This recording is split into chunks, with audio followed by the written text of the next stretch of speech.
Assalamualaikum warahmatullahi wabarakatuh. Berjumpa lagi di podcast Rumah Sakit Islam Aminah Blitar. Kali ini bersama saya Krisna Riantika yang akan menjadi host pada hari ini. Oke, gimana kabarnya Sobat Sehat RSI di rumah? Semoga semuanya dalam keadaan sehat ya. Di podcast kali ini kita akan membahas tema sangat menarik nih, khususnya untuk ibu-ibu hamil cantik di rumah. Nah, pada podcast kali ini saya tidak sendirian, saya ditemani oleh seorang dokter umum dari Rumah Sakit Islam Aminah Blitar. Beliau adalah seorang dokter yang cantik, ramah, dan juga baik hati. Dokter Intan, Assalamualaikum dokter. Waalaikumsalam warahmatullahi wabarakatuh. Terima kasih Mbak Krisna. Gimana kabarnya hari ini dok? Sehat ya dok? Alhamdulillah sehat walafiat. Masih tetap semangat ya dok? Ya pasti harus semangat. Oke dokter, di podcast kali ini kita akan membahas tema yang sangat menarik nih dok, yaitu tentang ANC dokter. Ini tema ini sangat menarik nih dok, karena ANC sendiri adalah suatu program yang diberikan pemerintah nih dok, khususnya untuk ibu-ibu hamil nih dok, karena untuk meningkatkan kesehatan ibu dan janinnya.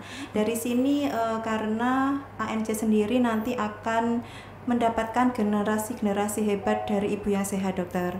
Oke dokter, mungkin ini untuk ibu-ibu di rumah sudah penasaran nih dok, sebenarnya ANC itu apa sih dok? Dan kenapa sih ibu-ibu hamil itu harus melakukan ANC dokter? Mungkin bisa dijelaskan oleh dokter Intan, ANC sendiri itu sebenarnya apa sih dok? Oke, baik, terima kasih ya atas kesempatannya Mbak Krisna. Sebelumnya saya izin perkenalkan terlebih dahulu. Sebelumnya kalau misal tidak kenal maka tak sayang. Benar ya Mbak ya? Betul sekali dokter. Jadi saya Dokter Intan selaku dokter umum dari Rumah Sakit Islam Aminah Blitar. Di sini kita sharing-sharing ya terkait dengan ANC. ANC itu apa sih sebenarnya? ANC adalah kepanjangan dari antenatal care, di mana ini adalah program dari pemerintah yang bertujuan untuk screening ibu hamil. Jadi khusus untuk ibu hamil untuk mendeteksi apakah ada kelainan atau tidak pada ibu hamil dan untuk kedepannya nantinya begitu. Oke dokter, berarti untuk ANC sendiri itu sangat penting sekali ya dok ya untuk ibu hamil nih dok? Iya, sangat penting. Oke dokter, selain itu untuk manfaatnya ANC sendiri itu apa dok? Iya, manfaatnya itu sangat banyak sekali ya, khususnya yang tadi yang sudah saya jelaskan terkait dengan screening. Jadi ibu hamil yang nantinya akan datang ke layanan kesehatan yang benar-benar diketahui positif hamil ya, misal dari telat haid seperti itu, kemudian dari hasil tes speknya positif, kemudian adanya mungkin pemeriksaan penunjang yang lainnya yang bisa menunjang apakah ibu itu memang hamil ya. Itu untuk manfaat ANC sendiri adalah untuk mencegah terjadinya penyakit yang bisa menyebabkan komplikasi ke depannya. Ya, yang pertama itu. Kemudian untuk ANC juga sangat bermanfaat untuk nantinya selain screening itu pelayanan bagaimana ibu hamil nanti hidup yang sehat, hidup yang berkualitas supaya nanti janinnya itu nanti juga sehat seperti itu. Kemudian seperti konseling gizi pada waktu kehamilan, kemudian nantinya pasca kehamilannya bagaimana itu juga sudah tersedia begitu. Berarti banyak sekali ya dok ini manfaatnya. Oke dokter, mungkin untuk ibu-ibu hamil ini masih ada yang bingung nih dok, sebenarnya saya itu di ANC itu untuk apa? Kemudian apa saja sih yang diperiksa pada saat melakukan ANC? Mungkin bisa dijelaskan dok. Iya, ya baik. Terima kasih. Untuk apa sih standar ANC itu ya? Jadi sebenarnya itu ANC itu kan memang sangat penting sekali ya Mbak Krisna ya. Ya karena sekali. kita lihat ya angka kematian ibu dan juga bayi itu sangat tinggi saat ini ya, karena dilihat dari seperti penyakit yang terbesar adalah hipertensi dalam kehamilan dan juga adanya perdarahan pasca persalinan, itu adalah kematian terbesar ibu. Jadi adanya standar ANC ini sangat penting, yaitu yang pertama kita lakukan di layanan vaskes tingkat pertama maupun tingkat lanjutan. Itu pasti yang pertama dilakukan anamnesa terlebih dahulu kalau dari bahasa medisnya ya. Anamnesa itu dilakukan tanya jawab terkait dengan kehamilannya bagaimana, apakah ada keluhan, kemudian riwayat penyakit dahulunya bagaimana, riwayat imunisasi, kemudian riwayat dari penyakit penyerta, kemudian pengobatan, alergi, dan juga sebagainya. Setelah itu adanya tanya jawab ini kita bisa bisa membantu untuk menegakkan nantinya pasien ini tergolong kategori ibu hamil yang normal ataupun yang perlu dilakukan rujukan ke tingkat yang lebih lanjut seperti itu. Kemudian untuk pemeriksaannya apa saja? Ada yang namanya 10T ya. 10T ini ada pemeriksaan penunjang dan juga pemeriksaan fisik ya. Untuk yang pertama 10T itu yang T1 adalah kita bisa mengukur tinggi badan dan juga berat badan, di mana tinggi badan ini sangat penting sekali ya untuk Sobat Aminah ya. Kenapa? Apabila tinggi badannya itu tidak mencukupi ya atau kurang dari 145, itu risiko terjadinya adanya panggul sempit ya. Itu nanti untuk indikasinya bisa mengarah untuk persalinannya adalah sesar seperti itu. Kemudian untuk berat badan ini kita bisa lihat untuk mengontrol berat badan itu adalah melihat apakah nantinya tergolong normal ataupun overweight, ataupun yang lebih tinggi lagi adalah obesitas, atau bisa pasien kekurangan energi kronik sehingga berat badan ibu hamil itu kurang seperti itu, padahal dari segi makanannya sudah banyak seperti itu ya. Selain itu kita bisa melihat ya, untuk melihat observasi ini kita bisa menggunakan buku pink ini ya. Buku pink ini harus wajib diberikan pada ibu hamil dan harus dimiliki oleh ibu hamil untuk melihat diobservasi bagaimana nanti ke depannya. Kemudian yang T2 adalah tekanan darah. Tekanan darah ini sangat penting sekali untuk melihat apakah ibu hamil ini tekanan darahnya normal ataupun bisa tiba-tiba tinggi. Karena kok tiba-tiba tinggi pada awalnya normal, ini bisa menjadi suatu pertanyaan ya. Karena tinggi itu mungkin dicari faktor penyebabnya, mungkin memang dari segi pola makannya bagaimana, apakah terdapat efek stres yang berlebihan sehingga memicu tekanan darah tinggi. Nah, ini perlu dilakukan pemeriksaan yang berkali-kali, berulang-ulang seperti itu. Bisa dicatat di buku pink tersebut. Kemudian yang T3 adalah pemeriksaan status gizi, yaitu lila ya. Lila itu lingkar lengan atas ya. Untuk ibu hamil standar kriterianya adalah lebih dari 23,5 begitu. Kemudian yang T4 adalah tinggi fundus uteri. Jadi titik tertinggi dari rahim itu juga harus diperiksakan. Selain itu untuk T5 ya, T5 DJJ. DJJ itu denyut jantung janin. Nah, ini DJJ sangat penting sekali. Normalnya pada ibu hamil itu 120 sampai 160 kali per menit begitu ya. Kemudian yang T6 itu ada vaksin TT, yaitu tetanus. Vaksin tetanus ini sangat penting untuk ibu hamil dan juga untuk janin ya, untuk mencegah terjadinya tetanus. Kemudian yang T7 adalah pemberian tablet FE. FE itu tablet tambah darah. Di sini sangat penting untuk mencegah terjadinya risiko anemia. Pada ibu hamil ini bisa diberikan minimal 90 hari ya, jadi 3 bulan masa kehamilan. Bisa diberikan pada waktu malam hari ya Mbak Krisna ya? Iya, betul sekali. Karena ini efeknya bisa mual pada ibu hamil, apalagi pada trimester pertama, itu pasti hormon-hormon yang bisa memicu mual itu sangat tinggi ya. Nah, itu bisa memicu sehingga kita bisa memberikan pada waktu malam hari. Kemudian yang T8 adalah ini yang penting juga adalah tes laboratorium ya, tes lab. Jadi yang penting adalah HB, kemudian darah lengkap, kemudian bisa gula darah, kemudian golongan darah. Ini sangat penting ya untuk menentukan nanti golongan darahnya apa. Kemudian dari screening dari ada triple screening ya. Ada HBsAg atau hepatitis B, terus HIV dan juga sifilis, ini perlu diperiksakan. Dan bisa melakukan pemeriksaan lab tambahan ya, seperti lab urinalisis atau pemeriksaan urin. Ini kalau misal dari pasien dicurigai adanya tensi tinggi, di mana nanti tensi tinggi itu bisa memicu terjadinya proteinuria, yaitu ada protein di dalam urin seperti itu. Kemudian T9 ya Mbak Krisna ya. T9 itu ada tata laksana kasus ya. Tata laksana kasus ini contohnya pada pasien memang terdiagnosis adanya tensi tinggi, kemudian gula darah yang tinggi. Nah, ini harus dilakukan tata laksana lebih lanjut, karena apabila tidak dilakukan pengobatan secara awal ya, secara dini, itu bisa memunculkan timbulnya komplikasi pada pasien tekanan darah tinggi ya. Misal itu tidak dilakukan pengobatan, sehingga bisa kedepannya bisa memicu terjadinya preeklamsia ya. Preeklamsia ini nanti apabila sudah parah ya, sudah berat, itu bisa merujuk ke eklamsia sehingga ibunya kejang. Nah, ini namanya adanya keracunan kehamilan pada kehamilan seperti itu, sehingga dapat memicu kematian begitu. Kemudian yang terakhir T10 ya. T10 itu adalah temu wicara ya.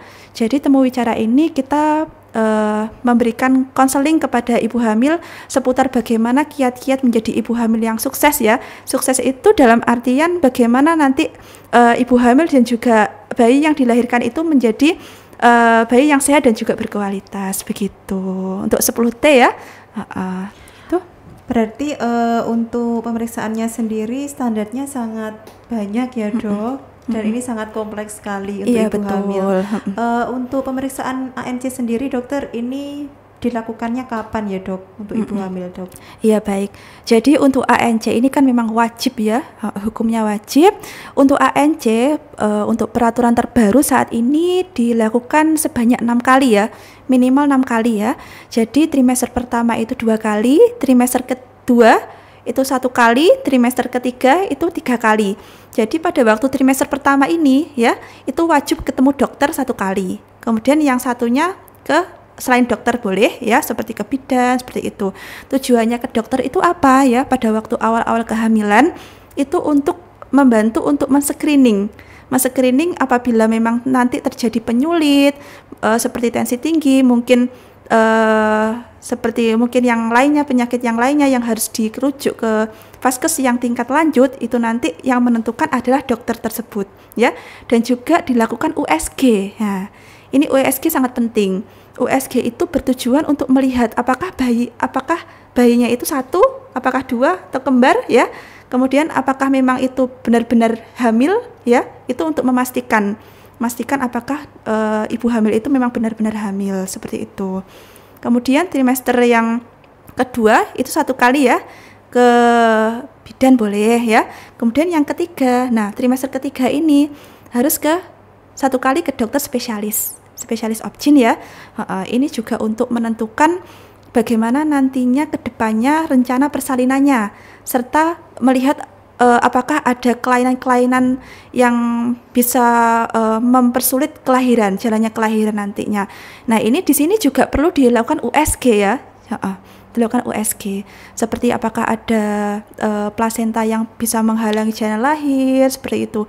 Apakah mungkin ada denyut jantung bayi yang kurang. Nah, itu nanti bisa diperiksakan pada waktu di situ. Dan harus dilakukan secara khusus seperti itu. Oke. Dokter, untuk hal-hal apa saja nih dok yang perlu diwaspadai pada ibu hamil nih dok?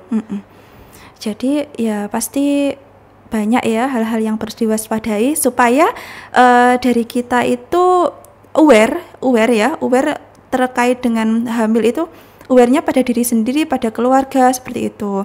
Jadi yang perlu diwaspadai adalah di mana apalagi pasien itu punya penyakit penyerta ya, seperti tensi tinggi, diabetes, hipertiroid seperti itu.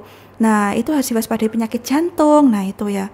Nah, ini nanti apabila memang ada tanda-tanda pada waktu hamil selama proses kehamilan, entah itu trimester 1, trimester 2, trimester 3. Nah, ini dari ibu hamil harus tahu. Jadi buku pink ini sudah mengacu adanya tanda-tanda tersebut. Nanti setiap trimester itu ada. Jadi dari ibu hamil harus wajib membaca buku ini ya, harus wajib. Jadi seperti ya contohnya tanda-tanda yang pertama ada mual muntah hebat, kemudian tiba-tiba adanya perdarahan yang banyak, perdarahan hebat, timbul flek-flek, kemudian adanya pandangan kabur, pusing sekali. Nah itu kemudian adanya denyut jantung yang ternyata denyut jantungnya janin ya, ternyata kok tidak seperti biasanya, kok tiba-tiba melemah, kemudian kok ada tiba-tiba air ketubannya mungkin pecah sebelum ini tanda hari ini ya, pada hari-hari mau lahiran seperti itu, mungkin masih jauh ya dari HPL-nya ya, itu harus perlu diwaspadai seperti itu Dokter, untuk ANC sendiri nih dok, untuk ibu-ibu hamil cantik di rumah nih dok, apakah bisa dok melakukan ANC di Rumah Sakit Islam Aminah dokter? Iya, baik. Jadi untuk ANC itu sebenarnya dimanapun bisa ya, di vaskes pertama bisa, di rumah sakit bisa. Kalau di RSI Islam Aminah Blitar ya, di rumah sakit kami bisa dilakukan ANC. Nanti ketemu oleh dokter spesialis obstetrik ginekologi. Jadi langsung ketemu dokter kandungannya begitu. Untuk jadwalnya nih dok, kan di Rumah Sakit Islam Aminah kan banyak sekali jadwal dokter spesialis. Nah, untuk jadwal dokter kandungan sendiri ini hari apa ya dok? Jadi untuk dokter spesialis di RSI kami ya, di RSI Islam Aminah Blitar itu ada 4 ya dokternya ya, ada 4 di mana jadwalnya ada yang dari hari Senin sampai Sabtu ya. Untuk jamnya berbeda-beda. Jadi ada yang pagi, ada yang sore dan juga ada yang malam ya Sobat Sehat Aminah. Di sini nanti para ibu-ibu hamil yang mau melakukan ANC di RSI Aminah Blitar ini nanti bisa konsultasi terlebih dahulu ya, bisa mencari tahu terlebih dahulu jadwal-jadwal yang ada yang nantinya bisa dari panjenengan bisa melakukan ANC secara nyaman seperti itu. Oke dokter, untuk dokter kandungannya di Rumah Sakit Islam Aminah itu dokternya siapa saja sih dok yang praktek di sini dokter? Jadi ada 4 ya mbak ya, Sobat Islam Aminah. Untuk dokter spesialis obstetrik ginekologi atau spesialis kandungan ada 4. Ada dokter Bambang spesialis obgyn, dokter Ayuta spesialis obgyn, dokter Musrah spesialis obgyn dan juga dokter Bagus spesialis obgyn begitu. Berarti ada 4 dokter ada ya 4, dok? iya. Oke, nanti untuk ibu-ibu hamil cantik di rumah bisa menyesuaikan jadwalnya kapan yang longgar, bisa periksa ke Rumah Sakit Islam Aminah. Nah dokter, untuk kiat-kiat ibu hamil nih dok, apa saja dok agar ibu hamil di rumah bisa tetap semangat dan sehat dalam menjalani kehamilannya dokter? Ya pasti ibu sehat ya, ibu sehat itu pasti nantinya akan memberikan suatu dampak positif bagi ibu hamil dan juga janinnya nantinya yang akan dilahirkan. Yang kiat-kiatnya adalah di mana ibu hamil kuncinya tidak boleh stres ya. Jadi untuk hatinya harus senang ada yang dikandung seperti itu ya. Harus senang, tidak boleh stres, karena nantinya kalau misalnya stres, ada pikiran berat, itu akan berpengaruh juga pada kehamilan dan memicu risiko terjadinya suatu yang tidak diinginkan. Mungkin bisa tensinya tinggi seperti itu. Selain dari mengelola stres, yang kedua adalah dari pola makan ya. Pola makan ini sangat penting sekali. Jadi ibu hamil, karena nutrisinya itu dibagi 2 antara ibu dan juga janin, ibu hamil harus memberikan suatu nutrisi yang harus memang benar-benar bergizi, yaitu pemenuhan proteinnya juga ditambah, kemudian pemberian asam folat, kemudian pemenuhan zat besi ya, dan yang lain-lainnya. Nah, ini dari ibu hamil harus juga waspada ya terkait dengan makanan seperti makanan tinggi gula, tinggi garam, itu harus dikurangi karena sangat berisiko juga pada janin yang dikandungnya seperti itu. Karena kalau misal dari gulanya terlalu tinggi ya, itu nanti memicu bayi yang dilahirkan besar ya Mbak ya, seperti itu. Kalau dari garamnya terlalu tinggi, memicu terjadinya hipertensi kehamilan seperti yang saya jelaskan sebelumnya gitu ya. Nah, kalau dari pemenuhan zat besi ya, zat besi ini sangat penting ya untuk mencegah terjadinya anemia. Kemudian suplemen juga ya Mbak Krisna ya. Vitamin itu juga perlu. Harus diberikan pada ibu hamil ya. Jadi ada vitamin tambah darah, kemudian asam folat, kemudian ada kalak ya. Kalak ini sangat bermanfaat juga pada ibu hamil untuk membantu pembentukan organ-organ tubuh ya, pembentukan tulang seperti itu, dan untuk mencegah terjadinya preeklamsia begitu. Oke dokter, kemudian ini dok, untuk ibu-ibu hamil cantik di rumah nih dok, di mana sih dok bisa mendapatkan informasi kesehatan seperti itu dokter? Jadi ibu-ibu Sobat Aminah, untuk informasi kesehatan bisa kita dapatkan di mana saja. Pasti dari semuanya karena kemajuan teknologi ya, kita bisa mengakses dari manapun informasi-informasi, dan kita harus bisa menyaring informasi yang mana yang benar, mana yang tidak benar, begitu ya. Jadi antara mitos dan fakta kita harus bisa membedakan seperti itu. Bisa dilihat dari website, kalau dari Instagram dan maupun dari sosial media lainnya seperti itu. Kita bisa mendapatkan informasi lebih lanjut. Oke, Sobat RSI, berarti untuk mendapatkan informasi caranya sangat mudah sekali ya. Yang terakhir nih dokter, tentang ngidam nih dok. Ibu hamil itu kan identik dengan ngidam ya dok. Nah, menurut dokter itu gimana dok tentang ngidam ini? Apalagi ibu hamil kadang kan ada dok yang ngidamnya ini aneh-aneh. Misalnya nih dok, ada yang ngidam buah anggur. Nah, buah anggurnya itu nggak mau dok kalau misalnya jatuh dari tangkainya. Jadi harus satu paket itu dok. Nah, itu kayak gimana menurut dokter? Apakah seperti itu wajar dok? Ya, memang macam-macam ya. Dari ibu hamil itu maunya macam-macam. Jadi dari kita tidak bisa jangan itu, karena memang itu bawaannya ya. Nah, untuk mitos atau fakta itu terkait dengan ngidam itu masih belum bisa ditemukan ya. Maksudnya itu apakah benar-benar fakta seperti itu? Karena tiap ibu hamil itu memang berbeda-beda ya. Kalaupun mau ngidam seperti itu ya, kita harus bisa memberikan pengertian kepada ibu hamil, karena itu adalah rasa kesenangannya ibu hamil itu.